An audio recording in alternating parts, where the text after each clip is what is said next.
Hello everyone and welcome back to another installment of Thomas & Friends Home Media Reviews. This review is on Thomas and the Toy Workshop. So let's not waste any more time, let's go ahead and jump into the history section of Thomas and the Toy Workshop.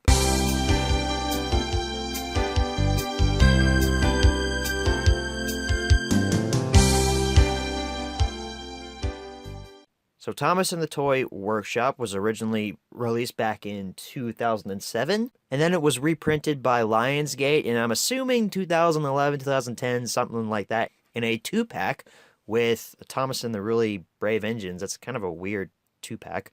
Those two don't really coincide with one another, but hey. And then it was reprinted yet again in 2014 in that exact same 2-pack by Universal. So Thomas and the Toy Workshop has had sort of an extended lifespan because it was only released just by itself in 2007. Yeah, it's had sort of an extended lifespan because it's in a double pack now and you can get it relatively easily. Let's go ahead and jump right into the close-up section of the Thomas and the Toy Workshop.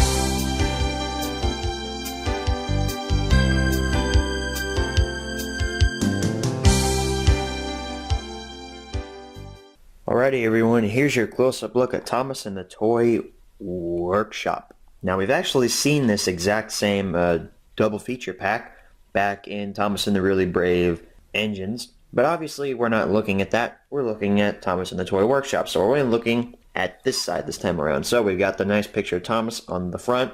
On the original release, this takes up the entire image, obviously, and it's Thomas in front of like this building that is presumably the Toy Workshop, which makes zero sense because the Toy Workshop is supposed to be set up in Knapford, but what do I know?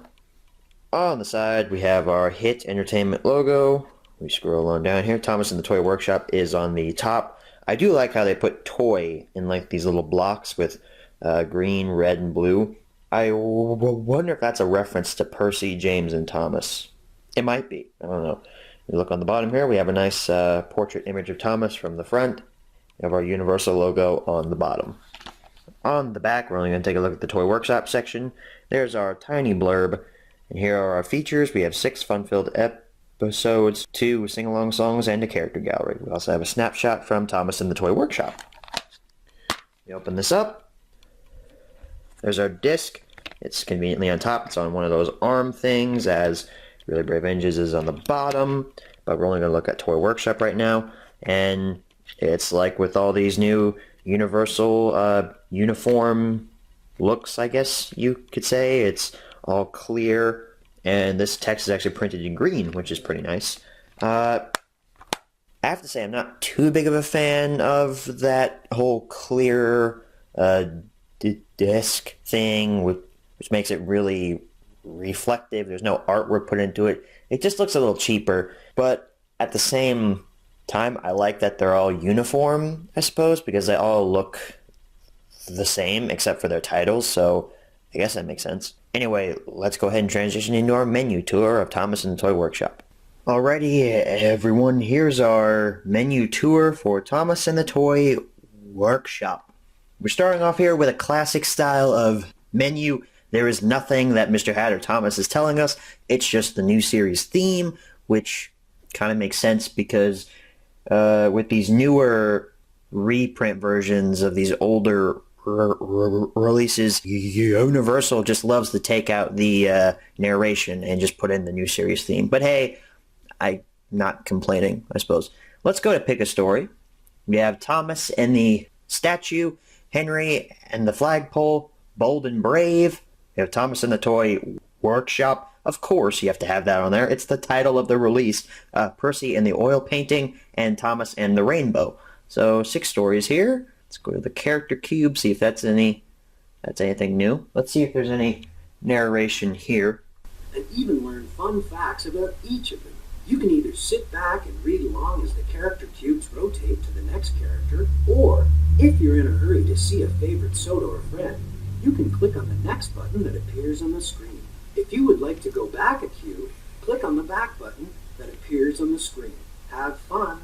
Thomas can be described as a cheeky, fussy little engine. He often gets into scrapes, usually by being overeager to do things best left to bigger and more sensible engines. But clouds never last long in Thomas's world, and he's soon bustling about again, playing his part in the yard and on his very own branch line, of which he is extremely proud. Thomas is based on the London Brighton and South Coast Railway 060E2 with extended side tank. Oh, that's cool. They actually mentioned Thomas's basis.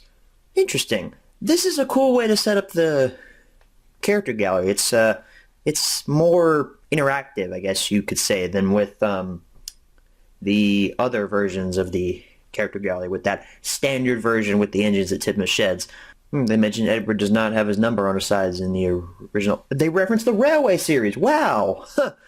I'm shocked. Nowadays, the TV series won't even mention that the Railway series exists. Well, actually, that's kind of a lie. They do mention that the Railway series exists because of The Adventure Begins and stuff. I don't even know why I said that. I meant like seasons 13 and 16 don't reference, like, or seasons 13 through 16 don't even reference that the Railway series is a thing. Arthur, that's interesting. We have Spencer and Arthur on here. Murdoch, keep on going here. Emily, got the newer stuff, and that's the end. So those are all the characters in the character cube. Interesting. Let's head on back to the menu here. Let's go. Let's not do Paint My Color because I really don't care about the games. Let's look at the sing-along song. What is it? We have Be Brave and Engine Roll Call. Engine Roll Call is pretty much standard for these newer series releases. Be Brave, I don't think I've heard that one previously. I've owned this for a couple months now, and I've watched it a few times, I think 2 times, and I can't remember if that comes in the actual episode. I'm pretty sure that's a song from, like, in the actual release when you play all stories. That might come after Brave and Bold. So that's the menu tour for Thomas and the Toy Workshop. Let's go ahead and head on back and answer the 5 main questions as always. Alright everybody, so we're back from the close-up. Now it's time to answer the 5 main questions as always. Number 1, where can you pick this product up? I know I stated in the history section that it's relatively easy to find in stores, but unfortunately it's not.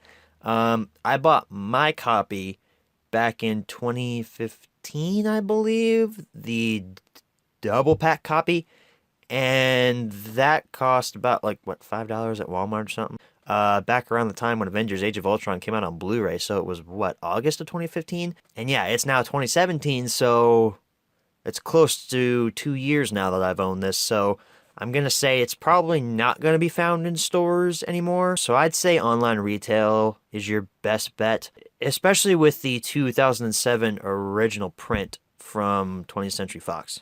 Or no, I'm wrong. This was not released by 20th Century Fox. It was released by Ghislaine. I was just looking at a picture of the spine, and yes, it is released by Ghislaine, so pardon me. Number 2, is this product still being printed nowadays? I'm going to say no to that just because it's been 2 years since I picked up my double pack copy, so yeah, I'm going to say no to that. Number 3, should you pick this product up? Remember how I said in the last regular HMR that you're going to hear a lot of red arrows from me? This is an episode where I'm going to give a red arrow. Just right off the bat, I'm saying it right now. I'm not recommending Thomas and the Toy Workshop, but here I'll explain why. The episodes on this release are just boring. They're not necessarily bad. They're not particularly good either. They're just kind of in the middle, and they fall on the boring aspect. I mean, literally, I was trying not to fall asleep while watching this release to prepare for this HMR. Seriously, though, I had to take a break in the middle because I was so bored. I went and binged YouTube for about an hour, then I finally sat back down and finished this. I don't plan on ever watching this again. I don't really know of anyone who particularly likes this release anyway, so I don't think I'm burning any bridges here. Number 4, where should you pick this product up? Same answers as number 1. And number 5, what price should you pay? Well, for the original 2007 print from Ghislaine, or Anchor Bay. I think I said Ghislaine earlier. It's actually Anchor Bay. If you want that original print, I'd say go upwards of 10 for that. And if you want any of the 2 double pack versions, the highest I've ever seen those go is like $5. So yeah, it's probably the ideal price point is $5. So that is our HMR on Thomas and the Toy Workshop. Our next regular HMR is going to be on Thomas and the Treasure. Now, before you go nuts in the comments, Lego Lover, you're skipping Ultimate Christmas. Ultimate Christmas comes next. I know that, but technically we've already covered that. What do you mean by that, Lego Lover? Well, go back and watch the Holiday Favorites HMR from back in December of 2016. I covered my 2 copies of Ultimate Christmas and also 2 other holiday releases in that sort of compilation mega end of 2016 HMR. So that's the reason I'm skipping it. So yeah, our next regular HMR is on Thomas and the Treasure. I want to thank you all for watching, and as always, good night, everybody.